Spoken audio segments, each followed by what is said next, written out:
Welcome to MarcusG.tv. I am Chef Marcus Giuliano, and I'm a chef on a mission. Today's mission is health, nutrition. So I was out eating the other day, and when I go out to eat, I ask a ton of questions, and I went to a place that wasn't vegetarian friendly. So I drilled and tried to get my best option, being a vegan diner, being a vegan patron. And and as I'm going through all this, I hear somebody, over another table next to us saying, I just don't get what it is with vegetarians and vegan. I just don't get the whole vegetarian thing. And it's just like, what don't you get? I don't get the whole meat eating thing, and I don't make comments when I'm out eating about people eating meat and seeing other people. I don't make comments. I have a restaurant that serves meat. I have a restaurant that serves a lot of vegetarian food as well and vegan food. But I don't say to people, I don't get what it is about eating meat. What's so special about it? But if I had a chance with this person, within a matter of 2 or 3 minutes, this is what I would have told them. I would have said, did you know that 18% of all global emissions, greenhouse gases, comes from producing meat? 18%. That's larger than cars, automobiles, trains, and planes combined. So you're concerned about global warming? You should be concerned about eating meat. That's something to get.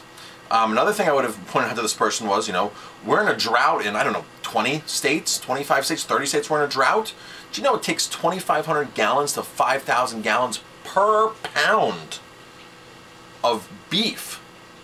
That's how many gallons it takes to make that much beef. So I would have said, gee, are you concerned about our water? Are you concerned about the future of our drinking water? Then I would really cut back on your meat consumption.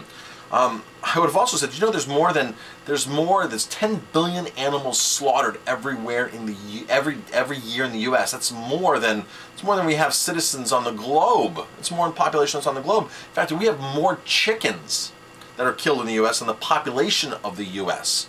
It's just astronomical. 10 billion animals every year in slaughterhouse confinements.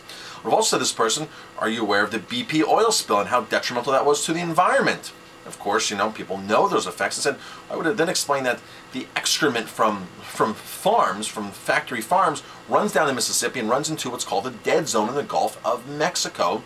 And that is far, far worse than the BP oil spill ever could have been, because this thing keeps growing and growing and growing, and it's a place in the Gulf of Mexico that nothing can live, because the water is so putrefied and the pH is off, and it's dirty water. That's because all the stuff that comes off all commercial farms runs down the Mississippi, and it's from fertilizing, and it's from excrement. Did you know that most pig farms in the Carolinas daily can fill up with the pig excrement, can fill up football field after football field of pig excrement? It's disgusting.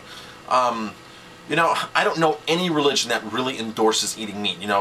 Everybody knows do as to you, do as to others as you would do it to yourself. So what is an other thing, an other living thing? A lot of people say, well, don't harm your neighbor, this and that.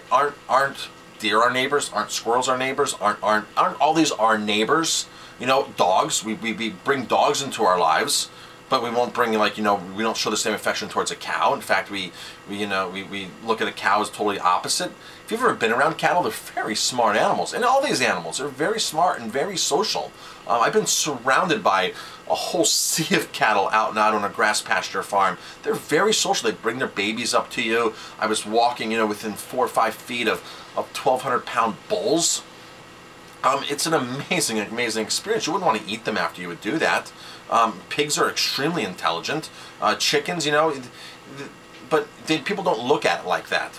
So, there was a lot of things I could have said in a couple minutes to this person, but, in fact, I just wanted to enjoy what I could try to get at this place, and I'll keep asking for vegan food, and I'll keep serving more and more vegan food at my restaurant, because a lot of people really demand that. But, for people just to say, I don't get what it is about eating vegetarian or eating vegan, we didn't even talk about the health benefits here, the lack of all that protein and all that flesh in your diet makes a massive difference as far as health. So we didn't even talk about health. That's a whole other subject. But if I only had 2 to 3 minutes, those are the points that I would have made to this person about why not to eat meat. It's just, there really is no reason to eat meat whatsoever. And I've always said, healthy food for us is healthy food for our planet. There's a direct correlation between the food we eat and what happens to the detriment of our environment. There's a direct correlation.